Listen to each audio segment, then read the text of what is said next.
Hey guys, welcome. If you're new here, I'm Amanda from Simply Amanda Lee, and I am so excited to share this video with you. If you're not new here, then you know I've been talking about this kind of over and over and over a little bit in each video, but we finally got our boys' bedroom makeover done, and so it feels so good to say that because it's finally checked off the list. It ate up about 5 weekends for us, so we're definitely happy to get back into like a normal swing of things and have like true family time on the weekend. This is going to be a 2-part video, so definitely hit notifications so you don't miss the second part.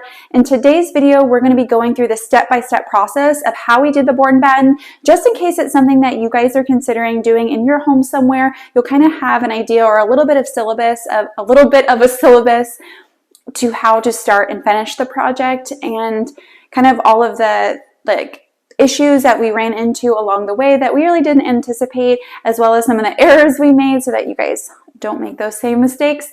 And then also how much it actually costs to do board and batten in 2022, because I definitely underpriced it a lot. Let's just say that. So I want to give you guys like a realistic expectation of what it costs to do a small bedroom and board and batten this year, or probably the next year and a half, how much it's going to cost. And then in the next video, we are going to be taking his room out of the playroom, putting it back together in his actual room. We're going to be unboxing some of his decorations, decorating his room just a little bit, and of course bringing him in for the big reveal. We are going to go ahead and get into it. Please give this video a thumbs up if you enjoy it, and if you're new here, subscribe.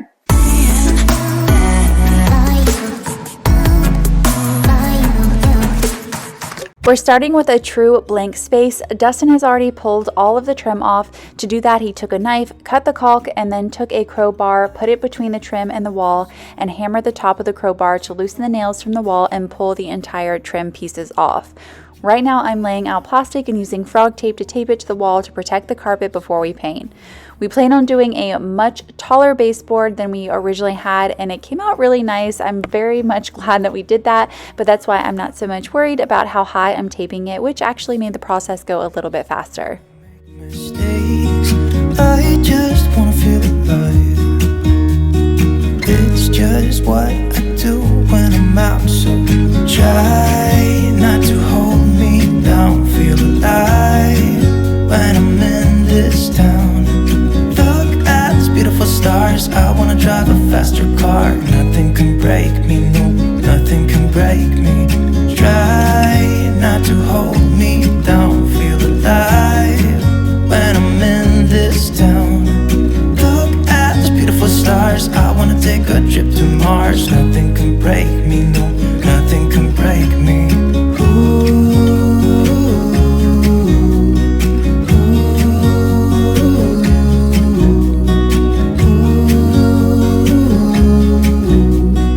Look at these beautiful stars. I wanna drive a faster car. Lay my troubles to rest. Blow the smoke through my cigarette. City lights looking fun. As you guys can see, we also took the trim off the door, so we're just removing the door, and we decided to do the door frames and the window frames. Otherwise, the room was just not going to feel cohesive. And so Dustin is just finishing up a little bit of that plastic to protect the carpet after we took the door frame off. Make mistakes. I just wanna feel alive. I think we can all agree that choosing paint colors is usually a difficult process, but I feel like white is one that is surprisingly hard to find just the right tone, because the undertones make such a huge difference depending on how light hits the room. And so you can have a room that looks like 4 different shades of white just depending on how the light is hitting it, even though it's the same color all the way around. So we really wanted a shade that was going to brighten the room, but not so bright that it looked blue, which we've had a previous experience in painting the last house that we owned, our dining room white, and it looked too blue, and so we ended up having to pay to have somebody redo it. So we didn't want to do that again. We wanted to be more careful, and I'm not sure if you can tell in this video, but the room is pretty small, and so we had to reconcile the fact that we were adding a layer to the wall with the board and batten.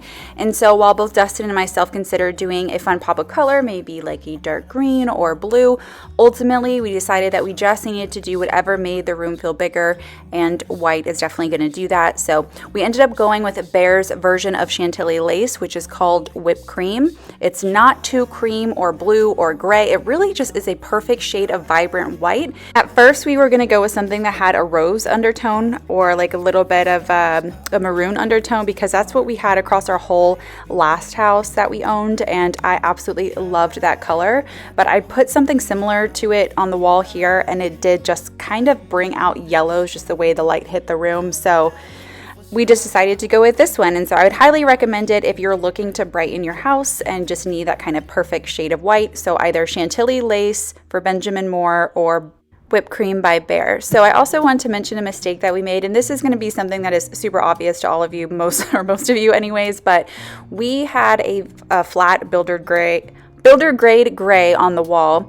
And so we thought that we didn't need to add a primer, but we definitely did. The gray just soaked up that paint, and the gray showed through, which you really can't tell on the video, but in person you definitely could. So we ended up having to do 3 coats of the whipped cream, and we would have saved, you know, a little bit of money, probably like $30, had we bought in primer and then just done 2 coats of the whipped cream as opposed to doing 3 coats of the whipped cream. We went with a satin scuff resistant paint, and so it ended up being roughly $60 a gallon, but this is a little boy's room, so we definitely wanted to make sure that we could just wipe the walls down really easy.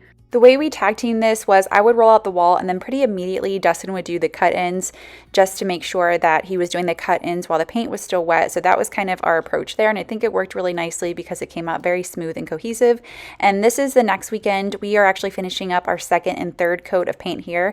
And oh my gosh, you guys, I did not realize like how crazy it is to stare at a white wall, especially like looking up at a white wall and painting it. I get why people get snow blindness now. I didn't know that was a thing, but it would make me feel really, really dizzy. And you'll see later on that Dustin and I both had to end up using like a flashlight to look at it and our ring lights just to make sure that we were actually seeing things properly, because we just really couldn't tell after staring at the white for so long. We ended up going with an 8-inch baseboard, and it's about probably 6 inches above the carpet. Our carpet is pretty tall, and so it definitely sat down in there a good bit. And so what he's doing is just finding the studs and then using the nail gun to secure it into the studs. And this was an additional cost for us because we didn't have a nail gun. So I think the nail gun itself was roughly like $300, almost $400. So just keep that in mind if you can like reduce your cost by renting one or borrowing one from a friend. But we have so many other projects to do that it just made sense for us to go ahead and get one. And so now we're just kind of working as a team to measure everything out, get the baseboards put up, get the trim around the doors put up. And we ended up going with actual wood. At Home Depot, it was more expensive to get like the faux wood or the particle board. I don't know exactly what it's called, but it was more expensive. Of course, it would have been a lot cheaper if we would have done natural wood that wasn't painted, but we were definitely trying to save time. And so we went ahead and just did a real pre-primed wood. And so we're definitely glad we did that. Again, we spent a little bit more money that way. So if you are trying to cut costs, definitely prime your own wood. It is going to take a little bit longer, but maybe you have extra time to work on it. But again, we were really only able to work on it on the weekends because my husband works so much. So that's what we just ended up doing. Anyways, we really love that we did the high baseboards. We, again, were concerned that it was going to be too tall for the room, but it really just made it, I feel like, look a little bit more luxurious in there. There's my handyman. Look at him. It's really nice that he can do this stuff because he taught me a lot while we were doing it. And so now he has his laser level, which I kept staring at, and I couldn't stand it, so I kept trying to hide my eyes. I was so worried I was going to like make myself go blind. And so now we're just putting up the top ledge. The most difficult part of the process is truly your measurements and the logistics that go into them. For instance, my original thought was that I wanted the top of the board and batten to be pretty high, between 67 and 69 inches from the ground, but it ended up not making sense to do that because the pre-primed wood that we were creating our boxes from, a single pre-primed piece of wood, we could get 2 panels or pieces if we went with a lower inch, which ended up being 64 inches, still tall, but we had to compromise so we didn't waste so much wood and money. It would have been double our cost to have it any higher. We also had to really think through how big we wanted our boxes, but it gets kind of tedious because every wall isn't uniform. So we had to figure out what measurements for the separation of the boxes we could come closest to on each wall. It's definitely not perfect if you were to put a measuring tape on it, but to the naked eye, you'd never be able to tell. And so a really great tip for my husband, actually a really great couple of tips, is once you get the space you need between the boxes, and you're seeing Dustin use that piece here, cut a piece of wood or use leftover wood like we did to create a guide so you don't have to measure each time. It makes it so much easier and actually ensures that you're not going to mismeasure. Also, just to be safe, use frog tape, and that's what he's doing to put your panels initially up, just to double check that everything looks good and cohesive, because once that liquid glue is up, fixing a mistake is much more difficult.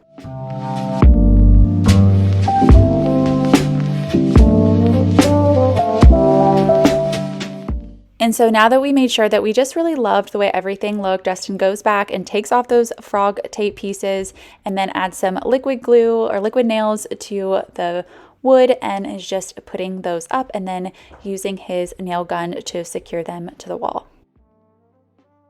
And if you're trying to save a little bit of money, I would just make your boxes bigger, or as big as you can possibly stand, because the bigger the boxes, the less wood you're going to use. So that's just kind of a quick tip there. Also, a mistake that we made that you guys don't make. So we actually decided not to paint our wood pieces, our primed wood pieces, until after they were put up, which I totally agree is like the way to go. I just feel like, especially since this is on the second floor, it just made so much sense to paint them while they're up. However, we should have painted the baseboard pieces, and we didn't do that. So what Dustin ended up having to do is take his crowbar and actually push the plastic underneath the baseboard, which just was an added, amount of time and work that just was unnecessary. And so, yeah, just make sure you paint your baseboards if you are going to paint the rest of it after it's on the wall. Now, we just realized that we'd forgotten to take the bottom trim piece off of this window right here. So Dustin's just, again, cutting that caulk, and he's going to pull that, and we're going to add a square piece of trim, because while it wouldn't have been super noticeable, I just wanted every single thing in there to be square. And of course, those kind of builder grade trim pieces are like wavy. And so again, we just wanted everything to be cohesive. And so we're just taking that extra, couple minutes to remove that piece and add another little piece of wood up.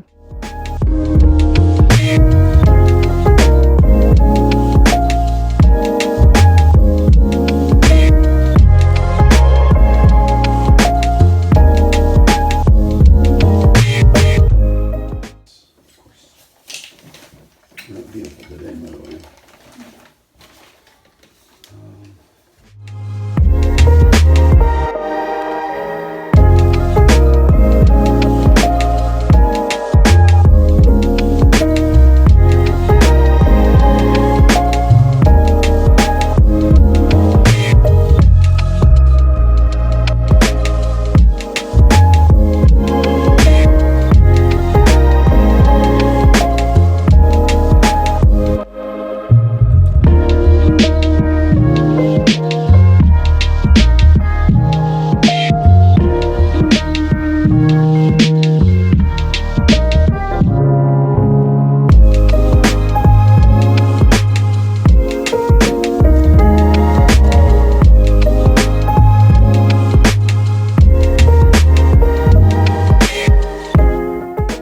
Watching this video back, I am just so in love with the color of these walls. We're definitely going to use this color for the rest of the house too. Just really brightens it up, especially for those areas that don't get a lot of sun. Like our daughter's room definitely is going to be in this color because her room is so dark all the time.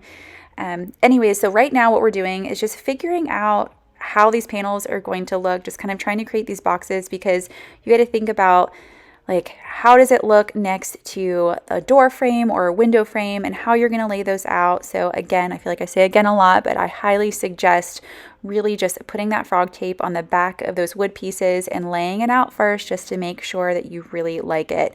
And you can cut your pieces first and then do this, because they should, they're going to all be the same length. And then you can just kind of put it together like a puzzle. And that's what we did. And we ended up going ahead and putting one of these panels next to the door trim, and it looked great.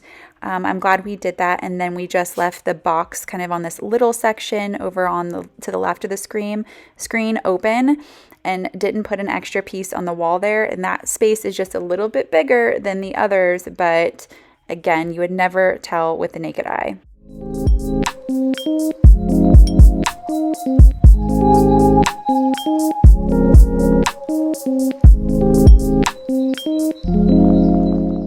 When we originally thought through this design, we are going to put a picture rail all the way around his room. But once we got in there and just was thinking about kind of having this piece of wood come off the wall, once we actually got the wood and kind of held it up there, we just realized that it would feel kind of like invasive everywhere in the room. But I definitely wanted it on at least one wall. So we're doing it on this wall, and it's also going to continue on after the door, which goes into his closet, and just be on that entire wall where the shelves are. And I'm really glad that we went this way, this route, and decided just to do it here. It looks really good. It doesn't feel like it's in your face, and it looks really nice with the hooks we're going to add to it in just a little bit.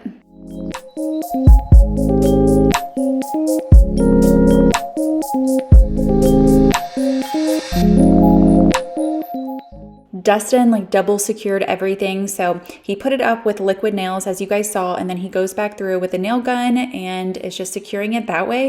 And then he's actually going to go back through and screw some screws into the studs, because he was just worried that James was going to literally hang off of it.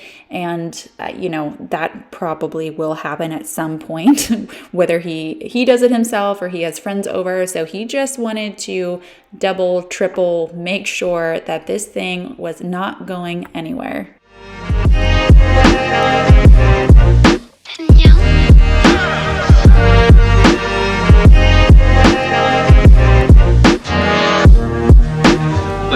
Very good. Today, once again, welcome aboard the body captain. Just about getting ready to go 120 times today, so it's estimated to be 2 hours.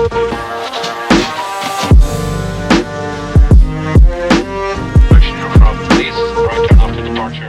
So now he's just finishing up the picture rail on the other side. We did extend it over to the window. We just thought that that looked the best.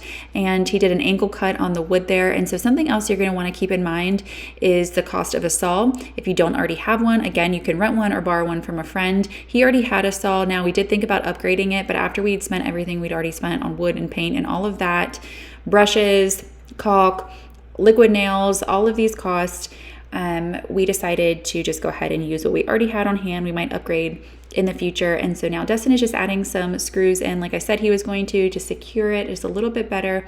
And then we're going to go ahead and start painting all of this trim out and just get it nice and uniform. We ended up doing 3 coats on this as well. And we also made sure to go through and caulk all of the nail gun holes and all of the screw holes. We caulked them twice. If I were to suggest to you to caulk yours, I would do it 3 times, not 2. You can't really tell unless you get up on it, but I think if you want to perfect it a little bit, I would definitely do 3 times and make sure it's completely dry before you go through and paint. And we're using the same method that we did earlier with painting the walls. So we're just tag teaming it. He's cutting in and I'm rolling it out, but we did end up swapping. He got kind of tired of cutting in, and so I cut in and then he rolled it out around the room, and we did get all 3 coats finished this day.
finishing touch on this room was actually not these, but for the day, it was these hooks, and we added in 5, one on each panel and then one in between each panel so that he could hang his hats or little awards he gets, maybe even his robe. And so I could set his school clothes out on it and his baseball uniform. So we just thought it'd be super handy in his room. And so Destin is just adding those in. We were able to take some wood back, but we didn't really get any money back from it because we had to get other things for the room. So our total cost ended up being roughly around $1,300, and that's with buying a nail gun, all of the wood, the paint rollers, our tape, our plastic, our liquid nails, our fixtures. Everything all in was, again, about $1,300. But guys, guess how much I thought this was gonna be? So as a reminder, we gave him the option, like a birthday party or your room. And I thought that it was going to be the same cost of a party, like $400 or $500. I was way off there. Dustin was like, no, it's gonna cost more. But then even he was like, kind of shocked at how much it ended up costing start to finish. So I hope hearing those realistic numbers are helpful and can help you budget for a project like this. I do think it would have been possible for us to do it for about $700 to $800, maybe even slightly less than that if we would have done a few things different. So to kind of go over all of those at once, because I kind of spread out our little tips on money saving throughout the video, you're going to want to not buy pre-primed wood. Definitely prime it yourself. You're going to save a good bit of money there. Also, you're going to want to really think through how much wood you're going to want to use as far as how high you want your board and batten, the space between your boxes. You can definitely save money if you kind of adjust your numbers a little bit. You're also going to want to make sure that you use primer if you're painting your walls, because chances are your walls are going to need it, and so you can save money. You could also do a less expensive paint than what we did. And then also my 8-inch baseboards in there were pretty expensive pieces of wood. So if you could do a smaller baseboard, if you wanted to do that, you could save money. And then of course, rent those tools like your nail gun and your saw. And this is the way it all turned out. This is it without anything in it. We're gonna move all of his furniture back in on the next video and decorate it. And I am going to include just a little clip of his reaction at the very end because of this video, because it's so cute. And then this is the picture rail, how it turned out with all of the hooks on it. And I just think it's a really lovely visual piece when you walk into the room.